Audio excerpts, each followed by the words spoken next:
Yes, there are more hellebores on this property. This is a group under one of the three big hemlocks in the back, actually between two of them, and more seed-grown guys.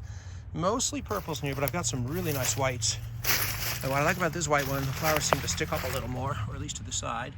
That's a really pretty one. That's by the neighbor fence I put up, keep the deer out of this area. Not the deer would bother the hellebores, but they bother everything else, so keep them out. Here we have a lot of dark colored ones. They're under a Tibetan peach tree, which has yet to flower, though the thing is getting quite big.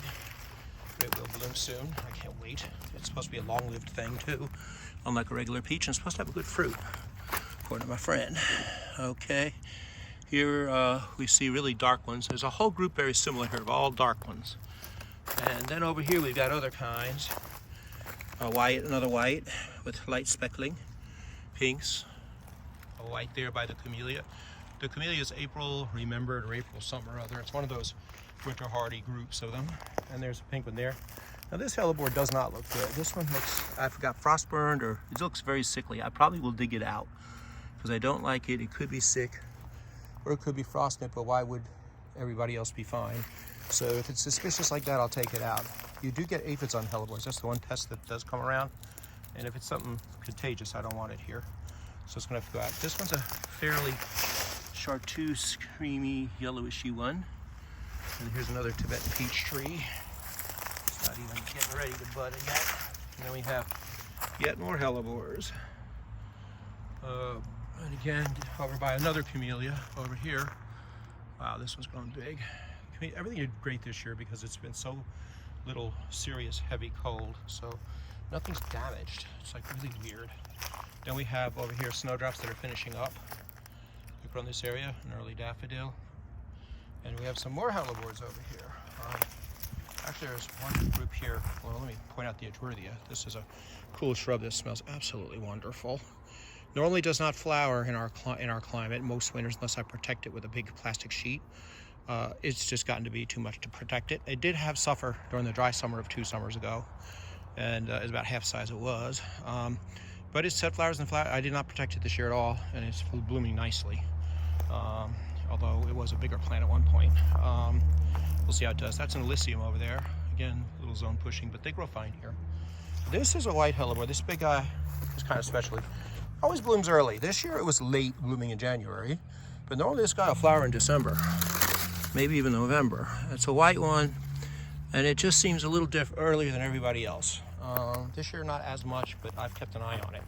That green thing there is Hellebores foetidus, another species one with little green flowers and nice foliage.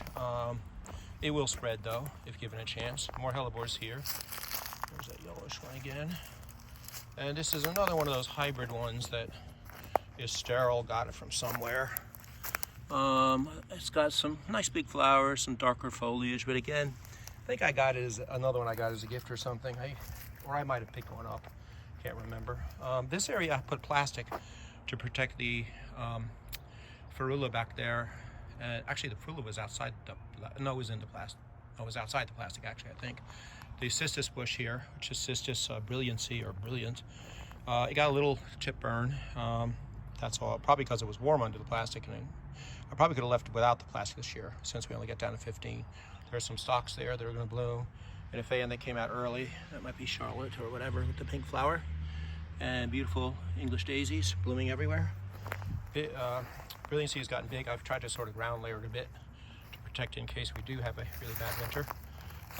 And then the plastic really helped this other cistus come along nicely. That looks great by the wall. It's a white flowered one.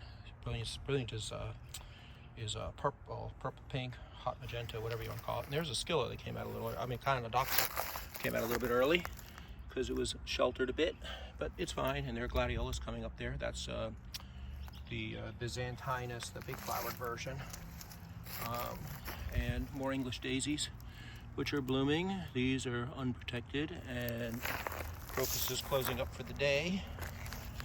And I was cleaning a little bit. There was not much wood chips here, but as I was looking around, I see the calendulas have survived the winter. That's an old one. They were blooming in January, early January this year, and then finally the frost knocked them back. But they're living, especially the seedlings, but even the big old plants are in many cases surviving, as are California poppies. And as is Osteospermum jejunum, a good old South African plant that will probably flower beautifully this year because, again, in hard winters it suffers, but in mild winters like this, it's going to be a sheet of bloom soon. More Phaeons, and we'll go look at the and there's a daffodil way in the back. We're going to go look at more Hellebores because there's more.